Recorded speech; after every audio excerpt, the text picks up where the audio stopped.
A'udzu billahi minasyaitonir rajim. Bismillahirrahmanirrahim. Tafsir surat Al-Fatihah ayat yang kelima. Iyyaka na'budu wa iyyaka nasta'in. Hanya Engkaulah yang kami ibadahi dan hanya kepada Engkaulah kami mohon pertolongan.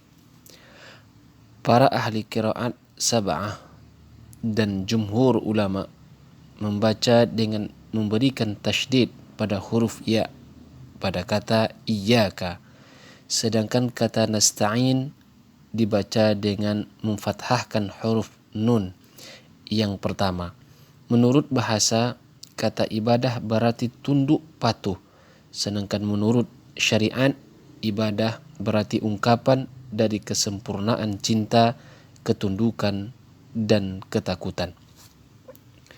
Didahulukannya maf'ul, yaitu objek, yaitu kata iyyaka, dan setelah itu diulangi lagi adalah dengan tujuan untuk mendapatkan perhatian dan juga sebagai pembatasan. Artinya, kami tidak beribadah kecuali kepadamu dan kami tidak bertawakal kecuali hanya kepadamu. Dan inilah puncak kesempurnaan ketaatan. Dan din atau agama itu secara keseluruhan kembali kepada kedua makna di atas.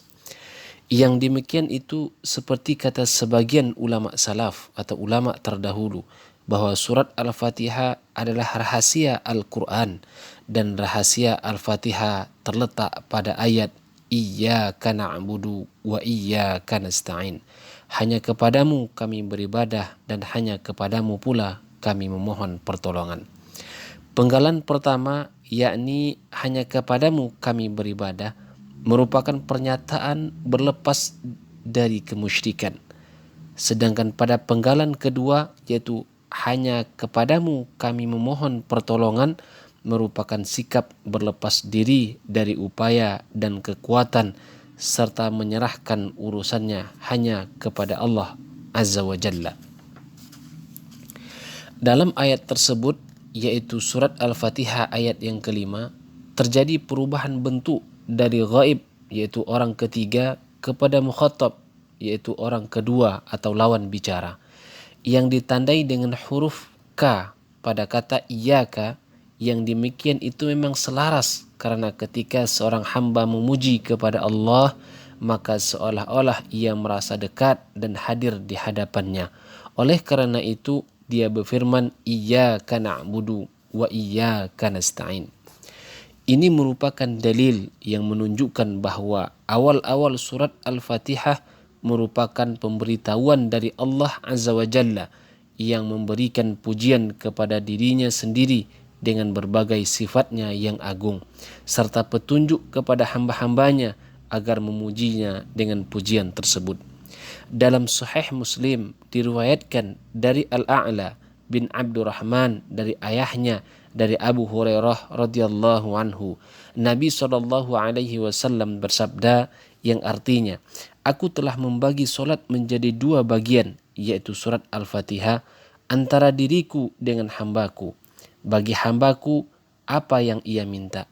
Jika ia mengucapkan segala puji bagi Allah, Rabb semesta alam, maka Allah berfirman, hambaku telah memujiku.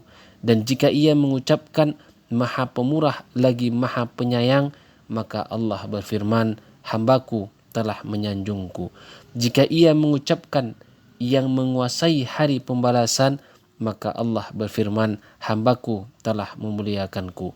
Jika ia mengucapkan hanya kepada Engkaulah kami beribadah dan hanya kepada Engkaulah kami mohon pertolongan, maka Allah berfirman, inilah bagian antara diriku dan hambaku.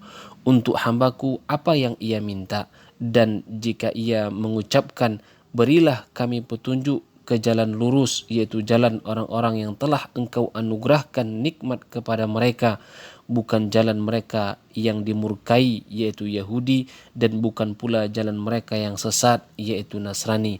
Maka Allah berfirman, ini untuk hambaku dan bagi hambaku pula apa yang ia minta. Di antara hikmahnya kenapa kalimat iyyaka na'budu didahulukan dari kalimat wa iyyaka nasta'in karena ibadah kepadanya merupakan tujuan, sedangkan permohonan pertolongan hanya merupakan sarana untuk beribadah. Yang terpenting lebih didahulukan dari yang sekedar penting. Wallahu alam.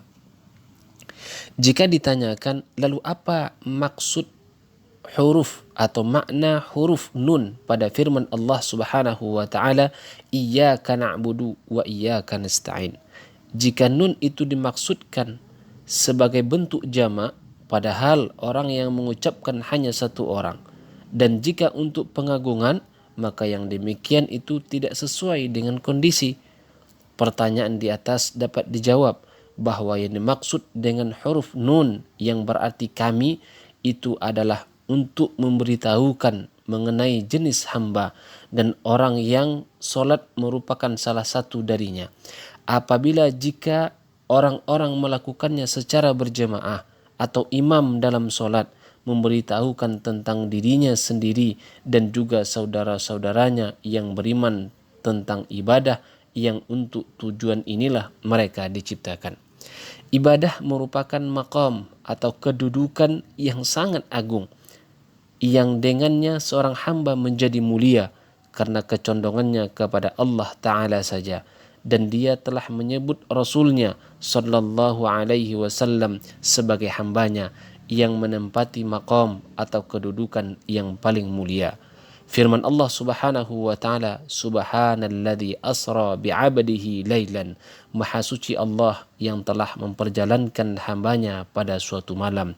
Quran surat Al-Isra ayat 1.